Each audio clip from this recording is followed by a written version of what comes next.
شەکرەی مناڵ یەکێک لە نەخۆشیە ناسرا و دیارەکانی مناڵان کە لە ئێستادا لە ناو مناڵاندا بوونی هەیە و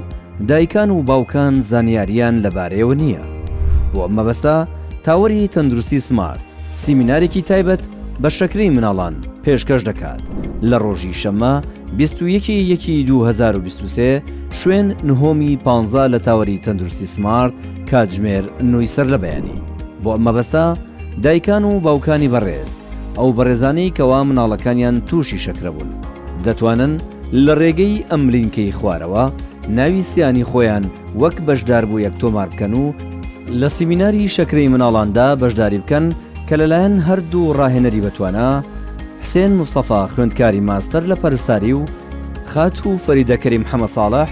دەرچووی بەشی پەرستاری زانکۆی سلێمانی پەلە بکەن و ناوتان تۆمار بکەن چونکە بەشداریکردن سنووردارە و بێبەرامبەرە.